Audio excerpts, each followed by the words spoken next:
Bismillah, alhamdulillah, salatu wassalam ala rasulillah sallallahu alayhi wa sallam. Alors, je vais faire une courte vidéo pour vous parler de ma récente siyaha. Ça fait quelques jours que je suis rentré de siyaha, donc d'une pérégrination. Je vais vous mettre un screen pour expliquer ce que c'est la pérégrination au sein de la tariqa Karkariya. Il y a aussi plein d'autres vidéos qui peuvent résumer ce sujet. Mais là, dans cette vidéo, je vais essayer de me concentrer sur les fruits que ça a pu m'apporter. Ben déjà, l'un des premiers fruits de cette siyaha, ça a été une forme d'acceptation et d'abandon contraint d'une certaine manière. Parce que pendant l'organisation de cette siyaha, justement, j'avais voulu faire en sorte en fait que on marche très peu, que tout se passe, on va dire, de manière très lisse. Parce qu'au fond, je pensais que je ne pouvais pas retirer un bénéfice de quelque chose qui serait dans la difficulté ou autre. Mais mon intention était un peu bancale, on va dire, par rapport à ça. Alors que l'une des intentions primaires, on va dire que quand on part en siyaha, c'est vraiment la mort de son ego.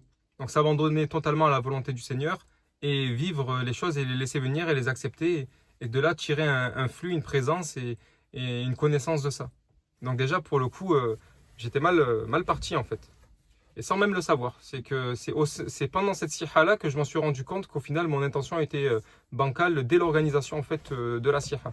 Donc du coup ça m'a permis d'être un peu plus lucide sur mes propres intentions et mon propre cœur. Parce que déjà, au bout du deuxième jour, on s'est rendu compte qu'il y avait quelque chose de bizarre. Parce que pendant l'organisation de la siyaha, j'avais fait en sorte que normalement, on marche 12 à 10 km par jour. Ce qui est relativement facile normalement et peu. Et on s'est rapidement rendu compte qu'on marchait presque plus de 20 km par jour. On ne sait pas pourquoi et comment, parce que mine de rien, le point A et le point B, t'es pas censé faire plus. Mais comme s'il y avait eu comme si les distances étaient modifiées entre guillemets. Donc c'était quand même assez lourd. Donc il y avait, j'ai dû vite lâcher prise pour ne pas rentrer dans une forme de rébellion et ne pas gâcher, on va dire, cette siyaha-là.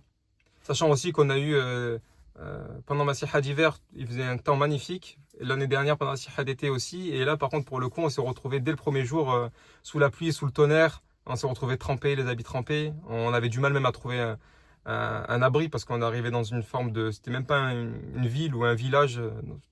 C'était même pas un village en fait. C'était juste des endroits où il y avait des maisons en transition au bord d'une route en réalité. Et on a réussi à s'abriter, alhamdoulilah. Et voilà, dès le début, ça a planté le décor et il fallait accepter. Donc j'ai pu essayer un peu de revisiter mon intention pendant cette pérégrination et vraiment de me dire, allez, on lâche prise, on laisse venir. Et surtout que cette intention-là, le but aussi, c'est que de la garder, de vivre notre vie comme une siyaha. C'est-à-dire que là, pendant la siyaha, c'est spécifique, on se met en condition et on essaie vraiment de rentrer, de goûter à cet abandon à Allah en fait. Et les conditions sont réunies, on va dire, pour. Mais le but, c'est de garder ça et le garder pour le reste de notre vie et vivre tout le temps dans cet état-là, d'abandon et de présence, etc. Après, la deuxième chose dans cette siyaha qui m'a beaucoup marqué, ça a été sur la rahma en fait, la miséricorde. C'est-à-dire qu'en fait, on connaît la fameuse phrase « on récolte ce que l'on sème ». On l'a plus ou moins expérimenté à différents degrés. Mais là, du coup, pendant cette siyaha, je l'ai vraiment vécu de manière intense. Parce que là, le disciple avec qui j'étais pendant la siyaha, du coup, on était deux. On se connaissait, on avait déjà discuté ensemble, on se connaissait par rapport à la tariqa, etc. Mais on n'avait jamais vraiment pris le temps de discuter, de se connaître, etc. Et pendant cette siyaha, du coup, on s'est un peu plus ouvert l'un à l'autre. Et il s'est passé quelque chose dans cette siyaha comme une rencontre de nos âmes en fait. Et on s'est livré un peu. Cette siyaha elle a pris une tournure très spéciale en fait, subhanallah, parce que elle a fait ressortir de moi plein de blocages qui étaient dissimulés et cachés. Mais elle les a pas fait ressortir de ma personne directement, mais elle les a fait ressortir du disciple avec qui j'étais. C'est-à-dire qu'à travers lui, j'ai pu percevoir mes propres blocages et mes propres faiblesses. Malgré que lui, forcément, il ne les exprimait pas, mais j'ai expérimenté ça par un état intérieur dans lequel, en fait, limite, je ne voyais même plus le disciple en face de moi, mais je ne voyais seulement une facette qui fait quelqu'un qui reflétait juste une partie de moi. Du coup, c'était très fort émotionnellement et au niveau spirituel. Et du coup, le fait comme je disais, qu'on ne récolte que ce que l'on sème, c'est-à-dire que, en fait, l'amour fraternel qu'on s'est donné pendant cette siyaha, au final, on en a bénéficié nous deux. Et c'est de manière très intense. Et quelques jours avant cette siyaha, j'avais fait un rêve dans lequel Sidi Chir on nous faisait un cours, après qu'on ait on avait fait une lecture du Coran en groupe dans le rêve, et juste après Sidi Chir nous avait fait un cours sur l'entente entre les fuqara. Et du coup, ce rêve m'avait marqué pour le coup, parce qu'il arrivait dans un contexte bien particulier à ce moment-là. Et j'ai pu expérimenter en fait dans cette siha-là certains sens profonds peut-être du pourquoi cette recommandation qu'il a fait Sidi Chir. Parce qu'en parallèle, en plus de ce rêve-là, Sidi Chir nous enseigne dans les cours de donner du ta'zim à tout le monde et de rabaisser sa nefs. C'est-à-dire qu'on élève autrui et on rabaisse sa nefs. Et dans un autre cours, il nous dit qu'en faisant ça, en fait, on va retirer un flux de toute chose. C'est-à-dire que de toute chose, on pourra retirer de la présence, de la marifa, etc. Et alors, que dire de nos frères dans la voie? Quand on écoute certains de nos plus prédécesseurs, les Arif Billah, qui disaient qu'en gros, les fuqara, donc les disciples, sont les princes et seigneurs, etc. Ou les joyaux même de la création, comme dans un poème de Sidi Chir. Donc ça veut dire qu'il y a vraiment quelque chose de vraiment élevé dans ça, dans ce compagnonnage aussi au niveau des disciples. Et c'est ça qui m'a beaucoup marqué dans cette siha. Parce que par le frère avec qui j'étais, qu'au final on ne se connaissait pas tellement avant cette siha, dans son compagnonnage, dans sa proximité, et dans l'entente qu'on a eue, j'ai pu tirer bien plus que ce que je n'aurais pu penser en fait. Parfois on ne se rend pas compte que on comprend pas pourquoi ça roule pas dans notre vie, dans le sens où il y a des blocages, ou même des fois notre relation avec Allah elle est un peu biaisée, on a des moments de faiblesse, et on néglige la créature.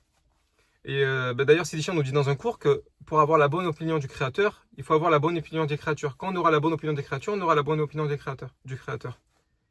Et c'est ça, c'est que des fois en fait on cherche loin, mais il faut regarder juste tout proche. Comment on se comporte avec ce qui est autour de nous. Peu importe, avec la création de manière générale. Que ce soit avec l'humain comme avec les animaux, mais plus particulièrement aussi avec les disciples. Parce qu'il peut y avoir aussi parfois des frictions entre nous, etc. Mais en réalité, ça a un grand impact sur notre vie, sur notre spiritualité.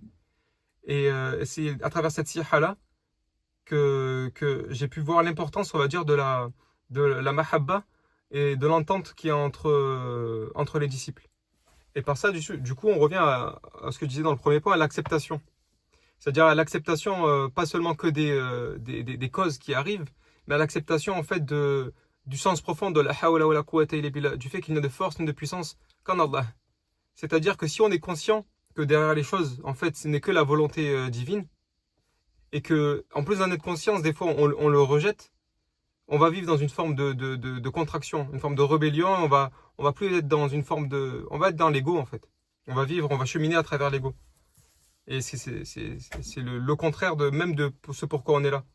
Et en fait, du coup, c'est l'acceptation, pas seulement du coup des causalités, des choses qui pourraient arriver, comme exemple quand il nous est tombé la pluie dessus. Donc du coup, c'est plus flagrant, on peut se dire, c'est Allah qui fait tomber la pluie, etc.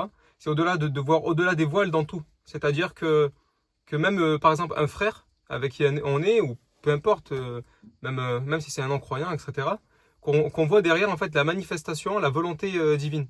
C'est-à-dire être conscient qu'il n'y a de force de puissance qu'en lui. C'est-à-dire que la personne en face, elle n'a pas réellement de poids quand on regarde du point de vue de la réalité des choses. Elle n'a pas de poids, c'est-à-dire de transcender les voiles et de rester dans la présence de la présence d'Allah en fait. Et de rester tout le temps dans cette proximité et de voir la beauté. C'est-à-dire on transcende le voile et la chose qui en apparence peut être dure, difficile ou répugnante, on va dire parfois même, de voir quand même la beauté dans ça. Et comme nous disait justement Sidi Chir, de tirer le flux. Quand on va voir la beauté dans les choses, qu'on va donner, on va grandir les choses autour de nous, on va pouvoir en tirer le flux. Jusqu'à en fait ne voir que la beauté. Et c'est un état similaire en fait que j'ai pu expérimenter dans cette siha, et aussi un état de proximité avec Allah, mais aussi un état de proximité avec le shir, où j'avais vraiment la sensation en fait d'un accompagnement personnalisé, un accompagnement profond, c'est-à-dire d'être vraiment vivre cette siha avec lui, comme s'il était avec nous, qui nous accompagnait. Et justement, dans cette siha-là, j'ai pu voir directement. Avant, moi je suis quelqu'un qui est beaucoup sujet au doute et qui waswas de manière générale. Et c'est-à-dire que même quand j'ai des preuves claires et flagrantes, je mets un moment des fois avant même de la prendre en considération. Mais là, pour le coup, c'était assez clair pendant cette siha. J'ai pu voir directement ce sur quoi j'ai été travaillé et ce que Allah attend de moi en fait. Et ça, bon, du coup, c'est du domaine du personnel, etc. Mais cette siha-là a pu me mettre le doigt en fait sur des choses sur lesquelles Allah m'attendait. Donc c'est hyper réconfortant et rassurant aussi. Et justement, comme je disais, la sensation d'avoir été accompagné par Sidi Cher dans cette siha, c'est aussi jusqu'à la fin en fait de la siha où on l'a clôturé, on est arrivé au point final. Et du coup, j'ai envoyé un message au Shir pour le prévenir qu'on a terminé cette siha. Du coup, il nous fait dua, il dit alhamdoulilah, etc.